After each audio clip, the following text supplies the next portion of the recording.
ես ինքս ինչպես մեր Տեր Հիսուս Քրիստոսն էր սեր քարոզում, բայց երբ որ եկավ ժամանակը նա մտավ տաճարի տարածք եւ շուռ տվեց սեղանները, ասելով, որ այս տաճարը սրբության տաճարը դուք դարձրել եք առևտրի եւ դալալության միջավայր։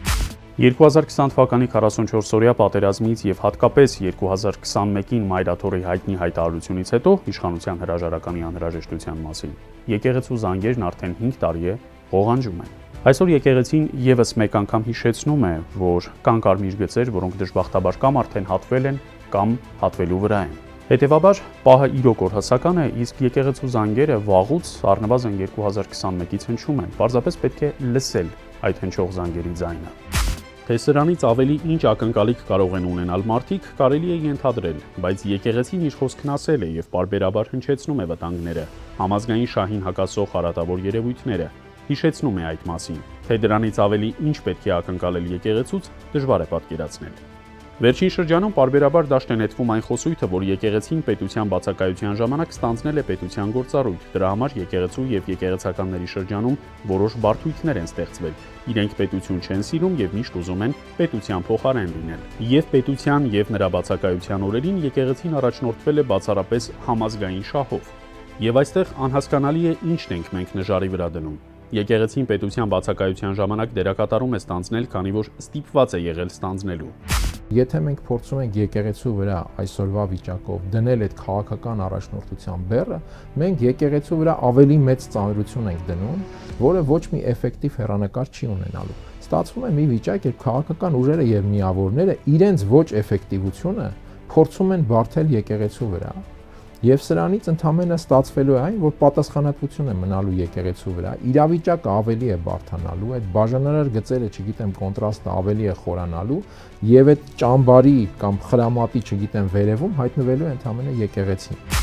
Նույնիսկ պետության արկայության դեպքում, օրինակ 10-րդ դարավերջին եւ 11-րդ դարասկզբին Բագրատունիների օրոք, երբ բավական զարգացած եւ հզոր պետություն ունեին, եկեղեցին նույնպես ունեցել է հզոր գործառույթներ, որոնք ուղղված են եղել բացառապես համազգային շահը պաշտպանելուն։ Չմոռանանք, որ այս դարաշրջանում հենց եկեղեցին է տարբեր թագավորությունների միջև մասնատված Հայաստանը շատ հաճախ բերել միասնության, այսինքն իշխաններին, ավատատերերին, թագավորներին բերել մեկ սեղանի շուրջ եւ բացատրել, թե որն է համազգային շահը։ Հետևաբար այս առումով սա կեղծ օրակարգ է։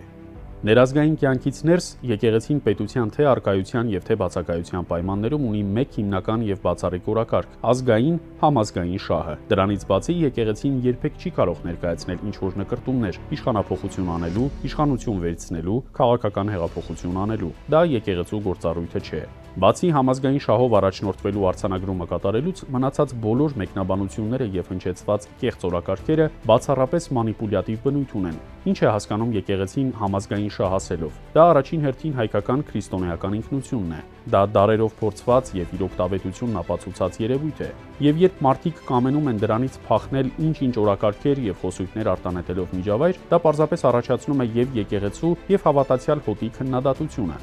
Ի վերջո եկեղեցին հո միայն սև վեղաժներով մարդիկ չեն։ Եկեղեցին ժողովուրդն է։ Եկեղեցի նշանակում է ժողովարան, ժողովրդի միասնություն։ Հետևաբար այս քննադատությունները պետք է ըստ արժանվույն ընդունվեն, ոչ թե դրանց հիման վրա կառուցվեն տարատեսակ մանիպուլյատիվ մեկնաբանություններ, թե իբր եկեղեցին հեղափոխական շապիկ է հագել կամ իշխանափոխություն է անում։ Այդ տակտիկան, որը հավանաբար չի աշխատել, բանի որ հավաքանեն ու գնան հարձակվեն, հիմա երևի ուրիշ մեթոդներ են փորձում գտնել, երևի ներսից են փորձում ինչ-որ կաշառել, գտնել մարդկանց եւ այլն, բայց դա չի դադարել։ Ու սա շատ նման է, եթե նայենք էրդողանական քաղաքականությանը։ Եթե պետք եղավ, եկեղեցին այո, շատ հաճախ կարող է կտրուկ լինել իր քննադատություններում եւ երբեմն լինում է։ Իսկ եթե եկեղեցին նկատում է, որ չկան հատված կարմիր գծեր եւ հնարավոր է նաեւ առանց հրապարակայնացնելու, վնասելու հանգուցալուծել խնդիրը, երբեմն դիմում է նաև այդ միջոցին։ Եթե տեսնում է, որ դիրքորոշումը պետք է հանրայնացնել ու երբեմն շատ կտրուկ, դիմում է նաև այդ քայլին։ Եկեղեցին քաղաքական կուսակցություն կամ խմբավորում չէ, քաղաքական խոսույթով չի առաջնորդվում։ Եկեղեցու միակ խնդիրը համազգային շահի սպասարկումն է,